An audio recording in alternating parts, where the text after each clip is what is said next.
It's time now for our news review segment. There seems to be no end in sight for the legal woes facing former U.S. President Donald Trump. He has now been indicted by a federal grand jury over his handling of classified documents after leaving the White House.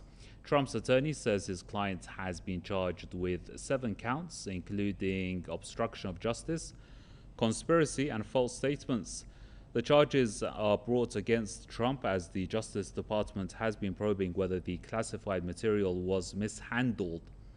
The former president says he has been summoned to appear at a Miami federal courthouse on Tuesday. He has denied any wrongdoing, describing the indictment as warfare of the law.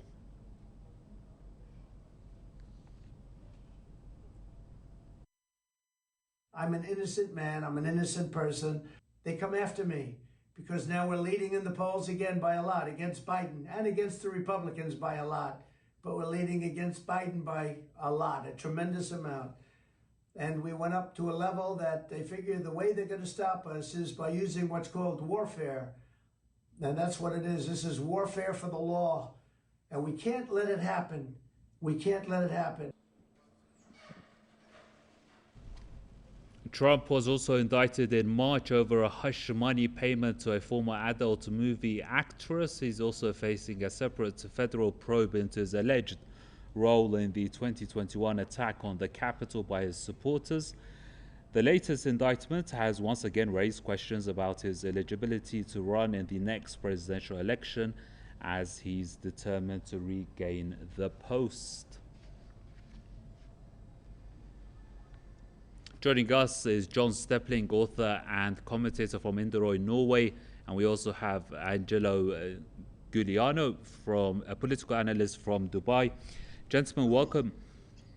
John, if I could start with you, just before we get into the domestics of all this, you know, the US presidents have over the years waged wars and invasions, and they've inflicted or triggered conflicts. They've allowed terrorism to flourish.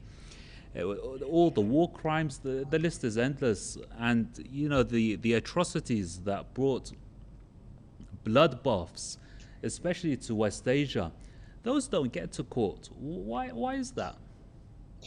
Well, of course not. This is this is political theater, and it's almost comical at this point that anybody could take any of this very seriously. Of course, the serious crimes of the U.S. state are ignored. The U.S. has supported dictators. It has look at Guantanamo Bay. It bombed civilian Belgrade for 78 days, helping dismantle the former Yugoslavia. It assassinated Gaddafi. It assassinated General Soleimani. Trump isn't indicted for that. He's not indicted for his crimes along the U.S.-Mexican border, the treatment of immigrants there. None of this. I mean, the U.S. foreign policy has been criminal for 100 years, dating back to Haiti in 1915, the School of the Americas, on, support for people like Papa and Baby Doc Duvalier in Haiti. It just is endless, and we could spend a couple of hours cataloging U.S. crimes, the foreign policy crimes of the U.S. state, the imperialist state. It is now demonizing China. It has expanded NATO. Jens Stoltenberg wants a NATO base in Tokyo now. The force of the U.S. globally is a force of disruption. It is creating disruption everywhere, insecurity everywhere, but we are meant to take these this alleged document crime of Trump, which, by the way, Biden took classified documents home too. Hillary Clinton did. This is not all that uncommon, but this is part of the political theater that the U.S. government feeds to the public as a distraction from the serious domestic problems the U.S. faces, its catastrophic foreign policy failures, and people tend, unfortunately, to lap it up. Right. So, Angelo, in your opinion, what does this all mean for Trump's presidential campaign? I think it's not a coincidence. This is all related to the campaign of Trump and the fact that he's leading in the polls. People are actually realizing the unpopularity of Biden. Biden is very old. He shouldn't be a president. He doesn't have the ability, the mental capacity, and people are really tired of the system. There's a very little trust. We don't talk much about this. The U.S. claims to be the biggest democracy in the world, the role model. But in reality, there's only 30% of people in the U.S. that actually support the system. And now we have Trump, which, by the way, remember when he was a sitting president, he was completely canceled from the media. He has been hunted, in the Russia gates, and we all knew that this was an attack by the deep states with the collaboration of the FBI. Here again, we see that the deep state is very worried, because what if Trump wins in the next elections? What could happen is that maybe the conflict in Ukraine would stop, and maybe we might get back to something more rational. And they don't want that. The deep state doesn't want that.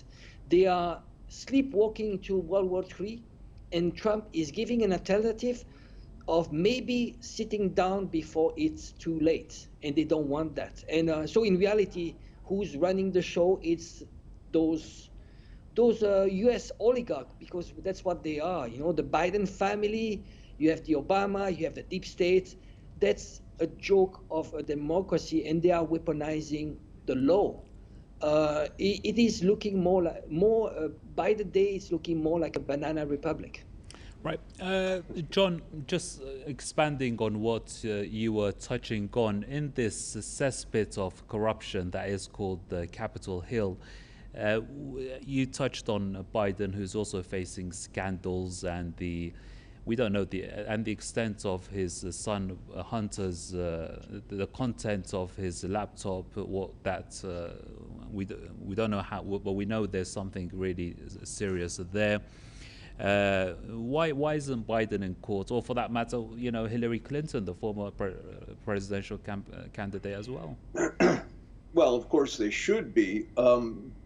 Hunter Biden's laptop, which, enough has been seen of him weighing his crack cocaine in a hotel room with a prostitute, but you don't get stories like the bio labs in Ukraine. Those stories are snuffed out. The Jeffrey Epstein scandal is pretty much smothered and taken off the media plate. And those kind of stories that have some sort of substance and speak to the profound corruption in Washington are simply ignored. Look, the Biden presidency is at a historic low in terms of approval ratings. His approval ratings are just astoundingly low.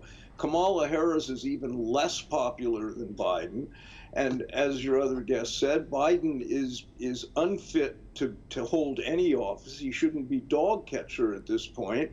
He's infirm. He dodders around. He can barely complete a sentence.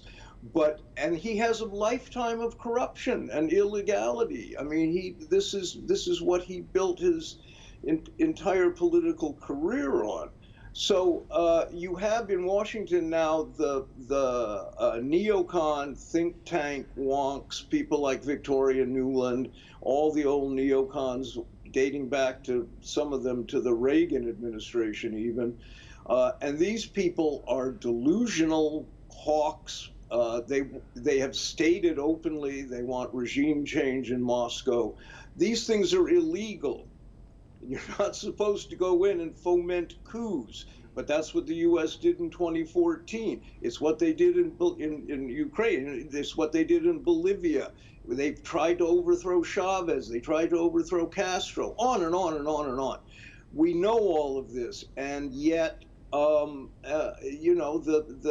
media continues to simply report what they are told to report by the U.S. state. And there is no independent media in the West anymore, essentially. And so the public doesn't hear these things. But the U.S. faces a very precarious economy, the de-dollarization globally, the rise of the BRICS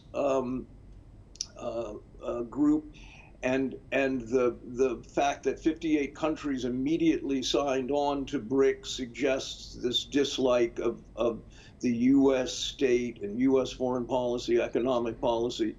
But domestically, the U.S. is a disaster right now. There's a crisis in mental health. There's a crisis of homelessness. There's a crisis of unemployment. And these things are barely reported on in mainstream media.